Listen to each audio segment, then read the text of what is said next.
Hello friends, मैं अनुपम sir आज आप सब लोगों का स्वागत करता हूं ट्रिनिटी के प्लेटफॉर्म पे। आज हम इंडियन पॉलिटी की क्लासेस से डिस्कशन शुरू करेंगे और जो पहला चैप्टर हमारा होगा वो होगा प्रीएम्बल यानी कि प्रस्तावना। तो अभी इस टाइम मैं आपको ये सारे डिस्कशंस बताऊंगा कि इस प्रीएम्बल में क्या क्या चीज़ें हैं, कैसे हमें इसको पढ़ना है और कैसे इसे देखना है। ओके, तो इसको देखते हुए हम आगे चलते हैं। जैसे ही कॉन्स्टिट्यूशन शुरू होता है तो कॉन्स्टिट्यूशन में प्रीएम्बल जो है आपका हुआ है, we the people of India having solemnly resolve to constitute India into sovereign socialist secular democratic republic. ये क्या कहना चाह रहा है? हम भारत के लोग भारत को संपूर्ण प्रभुत्व संपन्न समाजवादी पंथ निरपेक्ष लोकतांत्रिक गणराज्य बनाने के लिए तथा इसके समस्त नागरिकों को सामाजिक आर्थिक राजनैतिक न्याय विचार अभिव्यक्ति विश्वास धर्म और उपासना की स्वतंत्रता देने के लिए हम ये सारा डिस्कशन शुरू कर रहे हैं। क्लियर हो गया? अब प्रॉब्लम ये है कि प्रस्तावना कहना क्या चाहता है, और प्रस्तावना में जो सबसे पहला टर्म है वो है we the people of India. और जब आप लास्ट लाइन को पढ़ोगे तो लास्ट लाइन देखिए, adopted enacted and give to our self. We the people of India adopted enacted and give to our self. अब समझना क्या है कि सबसे बड़ी बात है, who is the source of constitution. संविधान का स्रोत कौन है? तो संविधान का स्रोत है we the people of India, हम भारत के लोग। यानी कि इस संविधान को का निर्माण कौन कर रहा है, इस संविधान कौन बना रहा है? तो we the people of India, हम भारत के लोग इस संविधान को बना रहे हैं। लास्ट में क्या कर रहे हैं? एडॉप्ट, इसको स्वीकार कर रहे हैं। इनेक्ट, इसको कानूनी रूप दे रहे हैं। And give to our self, अपने ही ऊपर लागू कर रहे हैं। क्लियर हो गया? तो ये बात आपकी प्रस्तावना कहती है, we the people of India adopt enact and give to our self. तो सोर्स कौन हुआ संविधान का? संविधान का स्रोत हुआ भारत का नागरिक, हम भारत के लोग ही संविधान के मेन सोर्स हैं। आगे चलते हैं, इसमें 5 शब्द आते हैं, sovereign socialist secular democratic and Republic. अब अगर कभी पूछे कि भारत कैसा है, कैसा भारत है जो हम डिस्कस कर रहे हैं, तो sovereign secular socialist democratic Republic. अब इन टर्म्स की मीनिंग हम देखते हैं कि ये टर्म्स क्या कहना चाहते हैं या ये टर्म्स क्या कह रहे हैं।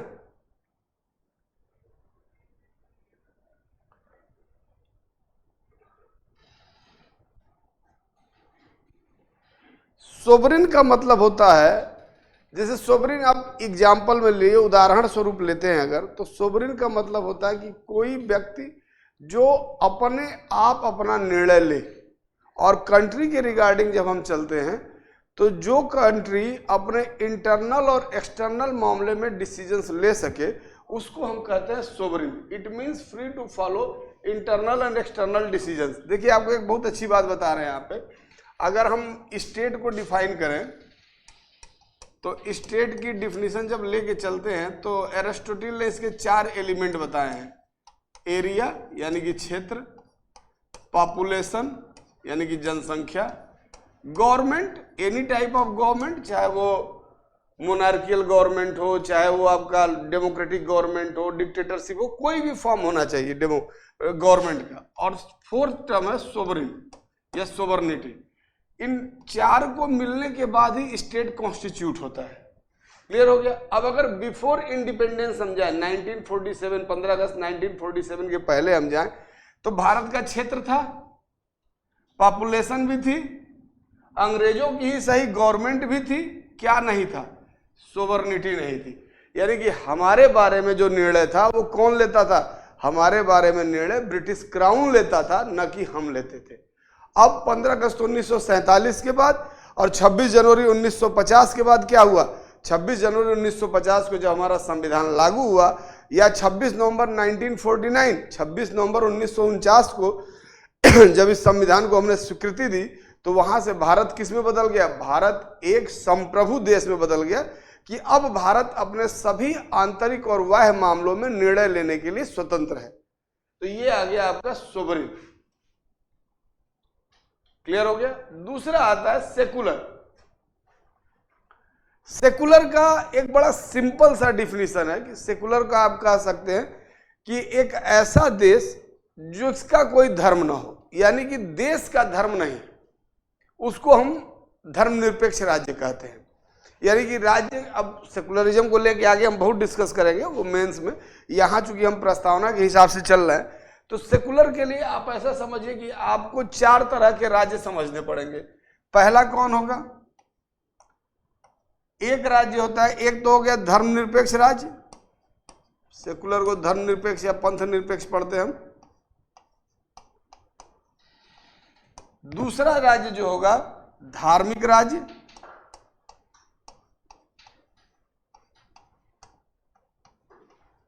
अब धर्मनिरपेक्ष का मतलब धर्म को कोई बढ़ावा नहीं दिया जाएगा राज्य के द्वारा, और धार्मिक राज्य का मतलब कि सब कुछ धर्म से डिसाइड होगा। यही अंतर कर लीजिए, धर्मनिरपेक्ष और धर्मनिरपेक्ष का जो उल्टा होगा वो क्या होगा? धार्मिक राज्य।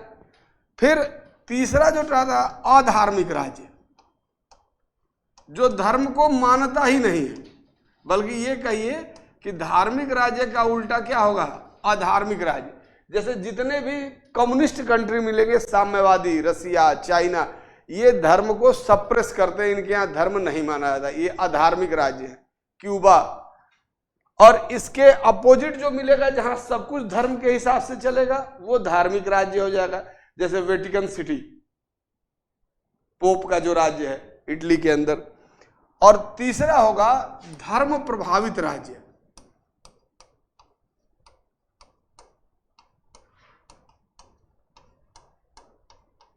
जब कोई राज्य किसी विशेष धर्म को अपने राज्य धर्म का दर्जा दे दे, जैसे पाकिस्तान, जैसे इजराइल में यहूदी धर्म को मान्यता दी गई है, राज्य धर्म घोषित किया गया है। पाकिस्तान में, सऊदी अरब में इस्लाम को राज्य धर्म घोषित किया गया है। अब दिक्कत क्या है कि धर्म प्रभावित राज्य जो होते हैं अपने सभी नागरिकों को एक बराबर नहीं रखते। जो पाकिस्तान में जो इस्लाम को मानेगा वो सुपीरियर रहेगा, अदर रिलीजन के जो फॉलोअर होंगे उनका स्टेटस कम रखा जाएगा, दोयम कर दिया जाता है, सेकेंडरी स्टेटस कर दिया जाता है। और इनमें क्या होता है कि जो उसी धर्म के मानने वाले हैं उनको विशेष स्वतंत्रता दी जाती है, स्वायत्तता दी जाती है, और दूसरे धर्म के फॉलोअर्स को वो चीज नहीं दी जाती है। और धर्मनिरपेक्ष राज्य का मतलब ये है कि जो राज्य धर्म के आधार पर नागरिकों में भेदभाव न करे, यानी कि राज्य का कोई धर्म नहीं है, न राज्य किसी धर्म को प्रोटेक्ट कर रहा है। अभी इतना आपके लिए काफी है। तीसरे नंबर पे आता है socialist. It means concentration of power and money, it means no concentration of power and money. देखो, सोशलिस्ट, सेकुलर, ये सारी चीजें जो हैं ये कॉन्सेप्ट है पूरा का पूरा, और इस पे बहुत से फिलोसफर्स ने बहुत से आइडियाज दिए, बहुत से थिंकर्स ने बहुत सी बातें कही हैं। तो एक रफली इसको बोल देना बहुत इजी नहीं है। और सोशलिस्ट का मतलब अब जैसे कह दिया कि no concentration of power and money. अब इंडिया का कॉन्स्टिट्यूशन तो डिक्लेयर करता है कि India is a socialist country, लेकिन दूसरी तरफ हम देखते हैं कि अंबानी, अडानी, टाटा, बिरला जैसी फैमिलीज हैं जो कि ह्यूज एक्यूमुलेशन ऑफ मनी, बहुत बड़ी अमाउंट में इन लोगों के पास पैसा है, पावर है इन लोगों के पास। तो कहने का मतलब ये है कि सबके लिए बेहतर सुविधाएं उपलब्ध हो और बेहतर फैसिलिटीज अवेलेबल हो। सोशलिस्ट का जो मॉडल है, हम भारत वाले लोकतांत्रिक समाजवाद को मानते हैं, डेमोक्रेटिक सोशलिज्म।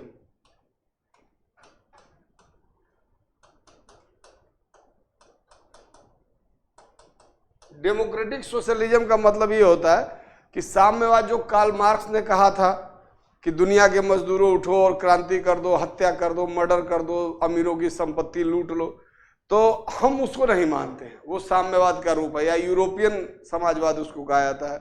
रसिया में इस तरह की 1917 की क्रांति हुई भी, लेकिन भारत में हम लोग लोकतांत्रिक समाजवाद के पक्षधर हैं। और लोकतांत्रिक समाजवाद ये कहता है कि हम लोगों के लिए उचित अवसर लाएंगे, अच्छा जीवन पद्धति लाएंगे, सबके लिए एफर्ट करेंगे, और वो सारा कुछ वो देते हैं लोकतांत्रिक साधनों से, न कि किसी बल प्रयोग के द्वारा। फिर आता है democratic, it means rule by elected representative. Democracy आप लोग जानते हैं, India is the largest democracy in the world. Democracy का मतलब a person has right to choose and right to participate in election. तो ये आपका डेमोक्रेटिक मॉडल हो गया। और पांचवा रिपब्लिक। रिपब्लिक का मतलब ये होता है कि हेरिडिटी रूलर नहीं होगा, यानी कि जो हाईएस्ट ऑफिस है that is elected by the people, या that office should be elected. वो जो कार्यालय है, जो देश का सर्वोच्च पद है, वो देश के पूरी जनता के लिए, सबके लिए खुला होना चाहिए। और हम देख सकते हैं कि कितना बढ़िया एग्जाम्पल हमने दिया है। जो राष्ट्रपति का पद है हमारा, वो हर वर्ग के, हर कम्युनिटी के लोग उस पर जा चुके हैं, भारत में इतनी विविधता होते हुए भी। तो वी आर ट्रू रिपब्लिक। देश का सर्वोच्च पद हमारा क्या है? हेरिडिटी पे बेस नहीं है, इलेक्शन पे बेस्ड है। ठीक है, आगे डिस्कस करते हैं इसको। तो पांचों टर्म्स क्लियर हो गए। We the people of India, हम भारत के लोग, यानी कि ये लाइन आपको क्या बताती है? ये लाइन आपको संविधान किसने निर्मित किया उसका स्रोत बताती है। वो स्रोत हम भारत के लोग हैं। तो असलियत में who is sovereign in the India? We the people of India sovereign. हम भारत के लोग संप्रभु हैं। कभी आप सोचिए, आप अगर इलेक्शन में जाते हैं और जो अपना मत दे के आते हैं, तो वास्तव में आप क्या दे के आते हैं? आप अपना डिसीजन मेकिंग राइट अपने रिप्रेजेंटेटिव को दे के आते हैं, अपना निर्णय लेने का अधिकार, यानी कि आप अपनी संप्रभुता को अपने प्रतिनिधि को ट्रांसफर करते हैं कि जाइए और हमारे ऊपर जाके ये निर्णय लीजिए। क्लियर हो गया? Take this decision on the behalf of us.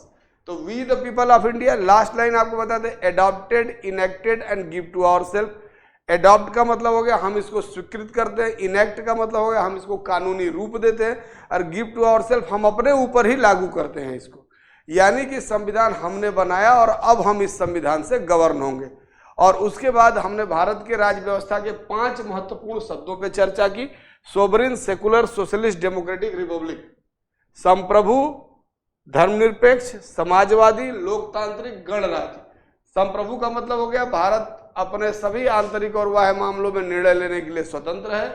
Secular का मतलब हो गया कि भारत में राज्य का कोई धर्म नहीं है, इंडिविजुअल का धर्म है।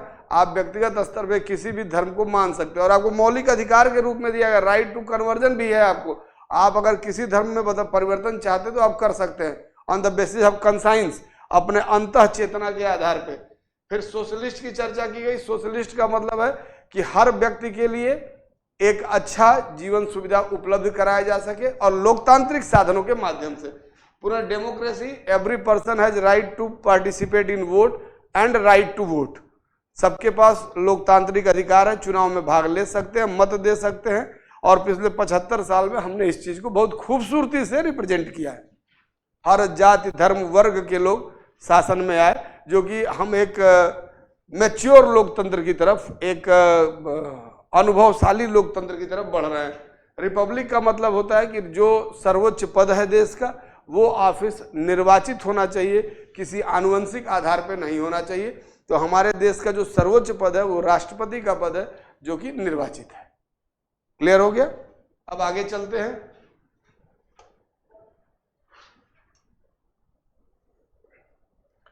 प्रियम्बल की हिस्ट्री पे आते हैं। The ideals behind the preamble of Indian constitution were laid down by Jawaharlal Nehru. Jawaharlal Nehru ने, आप लोगों को पता होगा, ऑब्जेक्टिव रिजोल्यूशन दिया था। यही ऑब्जेक्टिव रिजोल्यूशन जो है कन्वर्ट होता है प्रस्तावना में।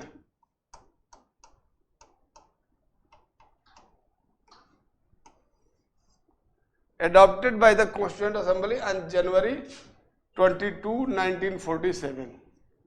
क्लियर हो गया? तो ये एक हिस्ट्री है इसकी। एक क्वेश्चन कई बार पूछा हुआ है कि जब किसने रखा था ऑब्जेक्टिव रिजोल्यूशन? जवाहरलाल नेहरू। ये डेट भी इंपॉर्टेंट है, 22 जनवरी 1947। और यही ऑब्जेक्टिव रिजोल्यूशन डेवलप होकर क्या बनता है? संविधान की प्रस्तावना बनती है। पुनः although not enforceable by court, ये भी क्वेश्चन पूछा जा चुका है। कोर्ट के द्वारा इसे लागू नहीं कराया जाता, यद्यपि although not enforceable in court, the preamble states the objectives of the constitution. संविधान के उद्देश्यों को स्पष्ट करता है, इसीलिए इसको कहा था soul of the constitution. Preamble को संविधान की आत्मा इसीलिए कहा जाता है।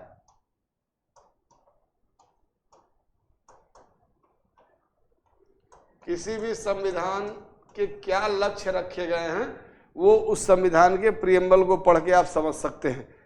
The preamble state the objectives of the constitution and act and aid during their interpretation of the articles when language is found ambiguous.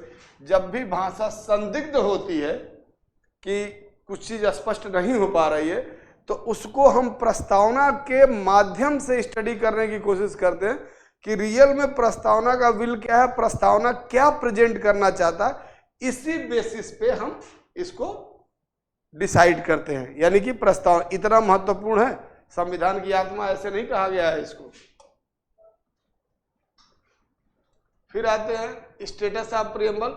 The preamble being part of constitution discuss several time in the Supreme Court, it can be understood by the reading of the following two cases. देखो preamble पे question ये आ गया। देखो अच्छा एक चीज और ध्यान रखिएगा, संविधान हम शुरू कर रहे हैं तो संविधान पे भारत में सिर्फ 2 संस्थाएं हैं जो बात कर सकती हैं। एक भारत की संसद बाय द अमेंडमेंट 368, संशोधन की प्रक्रिया के द्वारा कोई परिवर्तन, और संविधान में क्या लिखा है अगर उसको लेके कोई एम्बिग्यूटी हो गई या लैंग्वेज कहीं पे एम्बिगुअस है, यानी कि भाषा कहीं से संदिग्ध है या क्लियर कट उसका अर्थ नहीं निकल पा रहा है, तो उसकी व्याख्या करेगा कौन?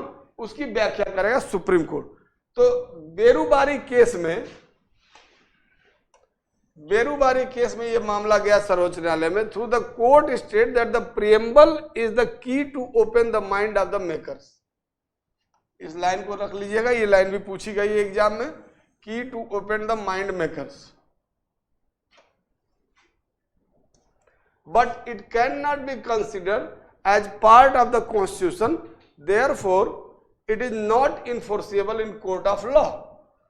ये कहा गया कि प्रस्तावना जो है संविधान की कुंजी है, जो संविधान निर्माता हैं उनके मस्तिष्क को, उनकी भावनाओं को रिफ्लेक्ट कर रहा है, उनको दिखा रहा है। इस वजह से की ऑफ द कॉन्स्टिट्यूशन कहा गया। जहां भी संविधान की भाषा संदिग्ध होगी, प्रस्तावना के आदर्शों को ध्यान में रखते हुए सर्वोच्च न्यायालय उसकी व्याख्या करेगा। लेकिन इस केस में सर्वोच्च न्यायालय ने कहा कि ये पार्ट नहीं है और इसीलिए इन्फोर्सिएबल नहीं है कोर्ट ऑफ लॉ में। आगे चलते हैं, दूसरा केस देखते हैं जो अब तक का संविधान के मामले में सबसे लैंडमार्क केस है, Kesavananda Bharati case. In this for the first time a bench of 13 जजेस, 13 जजें की बेंच बनी थी। अब तक की सबसे लार्जेस्ट बेंच यही है। ये भी क्वेश्चन कई बार पूछा है, the largest bench Kesavananda Bharati case 13 जजेज बेंच। ठीक है, was assembled here a writ petition, the court held that the preamble of constitution will be considered as part of constitution। अब यहाँ पे केशवानंद भारती केस में सुप्रीम कोर्ट ने क्या कहा कि प्रियम्बल संविधान का भाग है। तो आज अगर ये क्वेश्चन आ जाए कि is the preamble is part of constitution, क्या प्रस्तावना संविधान का भाग है, आपका आंसर क्या होगा? यस, हाँ, संविधान प्रस्तावना का भाग है। अगर ये पूछ दे कि किस मामले में कहा गया था कि प्रस्तावना संविधान का भाग नहीं है, तो बेरुबारी केस याद रखिएगा, उसमें सर्वोच्च न्यायालय ने कहा था कि प्रस्तावना संविधान का भाग नहीं है। लेकिन केशवानंद भारती मामले में सर्वोच्च न्यायालय ने 13 जजेज, अब तक की सबसे बड़ी बेंच गठित की और उसमें साफ साफ कहा कि संविधान प्रस्तावना संविधान का महत्वपूर्ण भाग है। पुनः आगे चलते हैं, the preamble is not the supreme power of the source of any restriction of provision but it plays an important role. देखिए, an important role in the interpretation of statutes and the provisions of the constitution. संविधान में जो लिखा गया है उसकी व्याख्या के लिए सबसे महत्वपूर्ण है। So it can be concluded that the preamble is part of the constitution, introductory part of the constitution। यानी preamble क्या है? संविधान का इंट्रोडक्टरी पार्ट है। और इसी केस में कहा गया था the words of preamble or the ornament of constitution, प्रस्तावना के एक एक शब्द संविधान के आभूषण है। जैसे कोई देवता देवी तो उनको हम आभूषणों से चित्रित करते हैं ना, कोई महिला शादी विवाह हमारे यहाँ तो आभूषण पहनाए जाते हैं ना। आभूषण क्या होता है, उस सौंदर्य को बढ़ाता है। उसी तरह प्रस्तावना क्या करती है, हमारे संविधान के सौंदर्य को बढ़ाती है, हमारे संविधान के रियल भावनाओं को एक्सप्रेस करती है। इसलिए इससे कोई छेड़छाड़ नहीं हो सकती है। सुप्रीम कोर्ट ने केशवानंद भारती में क्लियर कट इस बात को लिख दिया। तो अब क्या है, प्रस्तावना अब संविधान का भाग है और महत्वपूर्ण भाग है, और इसके एक एक शब्द क्या है, संविधान के आभूषण है।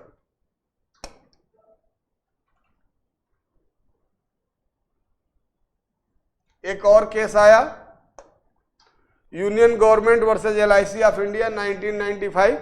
Also the Supreme Court has once again held that preamble is the integral part, मतलब दोबारा इस चीज को कहा गया कि नहीं, कोई बहस नहीं होगी, integral part of the constitution, but it is not directly enforceable. हाँ, इसको सीधे सीधे हम लागू नहीं करेंगे in a court of justice in India.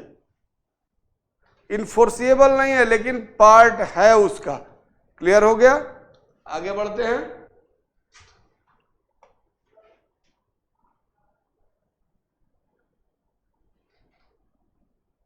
हाँ, कुछ अमेंडमेंट भी किए गए हैं प्रियम्बल में। जैसे जो ओरिजिनल था उसमें द 42nd अमेंडमेंट बहुत लैंडमार्क अमेंड है, वैसे भी इस अमेंडमेंट को अलग से पढ़ा जाता है। इसको मिनी कॉन्स्टिट्यूशन भी कहा जाता है 42nd अमेंडमेंट को। After the judgment of Kesavananda Bharati the preamble is the part of the constitution. Kesavananda Bharati case के बाद ये साफ साफ कहा गया कि प्रस्तावना संविधान का अभिन्न अंग है। As a part of the constitution preamble can be amend under of the constitution, यानी कि इसको अब चूंकि पार्ट मान लिया गया तो इसमें अमेंडमेंट हो सकता है। As of now the preamble is only amended once, एक बार केवल संशोधित किया गया है। और कब किया गया था ये भी देख लीजिए, यही 42nd अमेंडमेंट से किया गया था, और 2 शब्द जोड़े गए थे इसमें। ये कई बार आपका क्वेश्चन पूछा है। प्रियम्बल में 2 शब्द सोशलिस्ट, 3 शब्द, सोशलिस्ट, सेकुलर एंड इंटीग्रिटी, ये 3 शब्द इसमें रखे गए थे। किससे? 42nd amendment act 1976। बिल्कुल ध्यान रखिएगा, कोई भी कंफ्यूज होने की कोई जरूरत नहीं है। Socialist, secular and integrity term insert by 42nd amendment, 42वें संशोधन के माध्यम से पंथ निरपेक्ष, समाजवादी और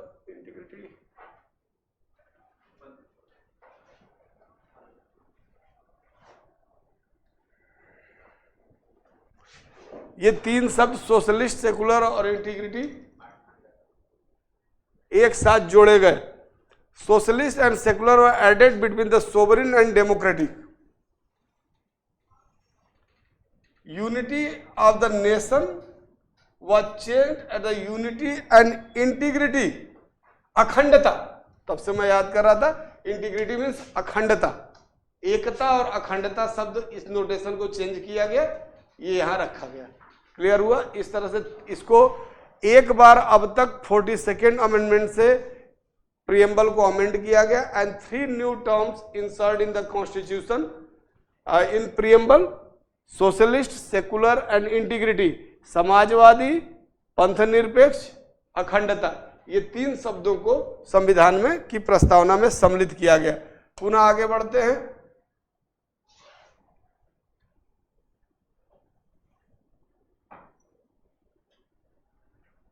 ये एक ओवरव्यू है आपको पूरे कॉन्स्टिट्यूशन का, कॉन्स्टिट्यूशन ऑफ इंडिया।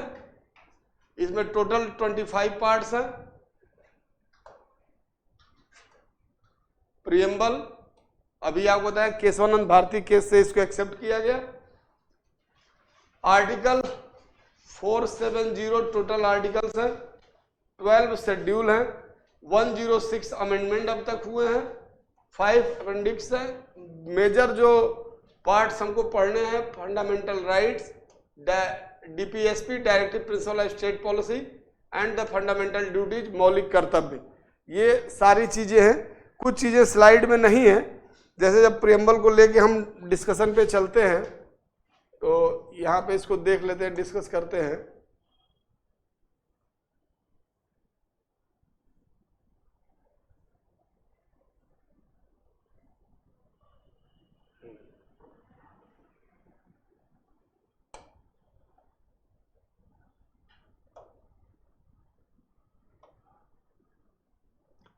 हमने ये 5 शब्द डिस्कस किए, sovereign, socialist, secular, democratic, Republic.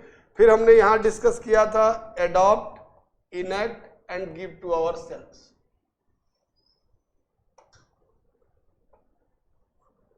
We the people of India, source of constitution, sovereign, socialist, secular, democratic, republic, ये सारे टर्म्स हो गए। And to secure to all its citizen, आगे देखिएगा, जस्टिस। जस्टिस भी कितने तरह के? 3 तरह के, social, economic and political. Justice के देखो 2 एस्पेक्ट होते हैं, 2 आयाम होते हैं न्याय के।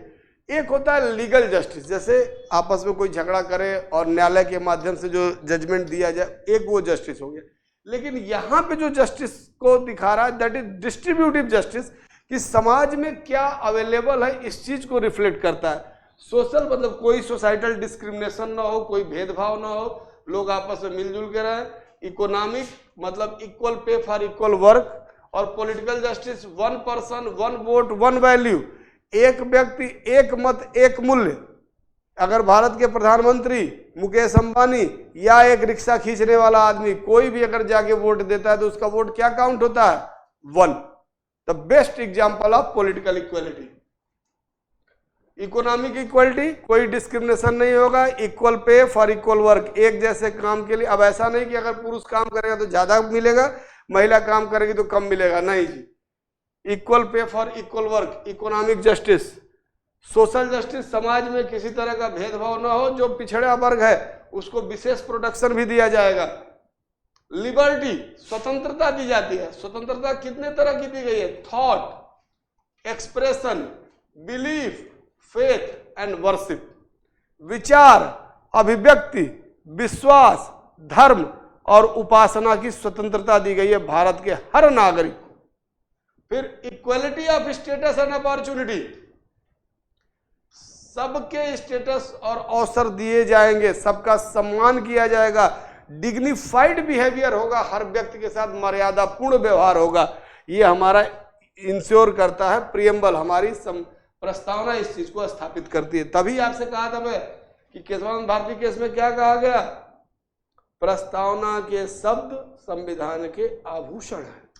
पुनः, and the promote among them all fraternity. Fraternity मतलब ब्रदरहुड, भाईचारा, सब लोग आपस में मिलजुल कर भाई भाई की भावना से रहें। Assuring the dignity of individual, देखिए अभी कहा था आपसे डिग्निटीफुल बिहेवियर, यानी कि आपके व्यक्ति के मर्यादा का ध्यान रखा जाएगा। And the unity and the integrity of nation, देश की एकता और अखंडता को ध्यान रखा जाएगा। पुनः, in our constituent assembly this 26 day of November, ये एक हिस्टोरिकल इंफॉर्मेशन है, 26 डे ऑफ नवंबर 1949, यहाँ पे मेंशन नहीं है, यहीं पे आपका ब्रैकेट में मेंशन होता है विक्रम 2006 विक्रमी संवत, यानी कि ये ग्रेगोरियन कैलेंडर हो गया और हमारा इंडियन कैलेंडर कौन सा हम मानते हैं? विक्रम संवत। तो इसमें 57 ईयर प्लस कर दीजिएगा। Do hereby adopt, enact and give to our self this constitution. तो इस तरह से हम अपने प्रस्तावना को समाप्त करते हैं और इस पे जितने भी क्वेश्चंस आए हैं लगभग हमने डिस्कस कर लिए हैं। बाकी क्वेश्चन फॉर्म में जो जो बिहार कमीशन में पूछा गया है और अदर एग्जाम्स में पूछे गए वो सारे क्वेश्चंस नेक्स्ट लेक्चर में आपको अपडेट हो जाएंगे। Thank you very much.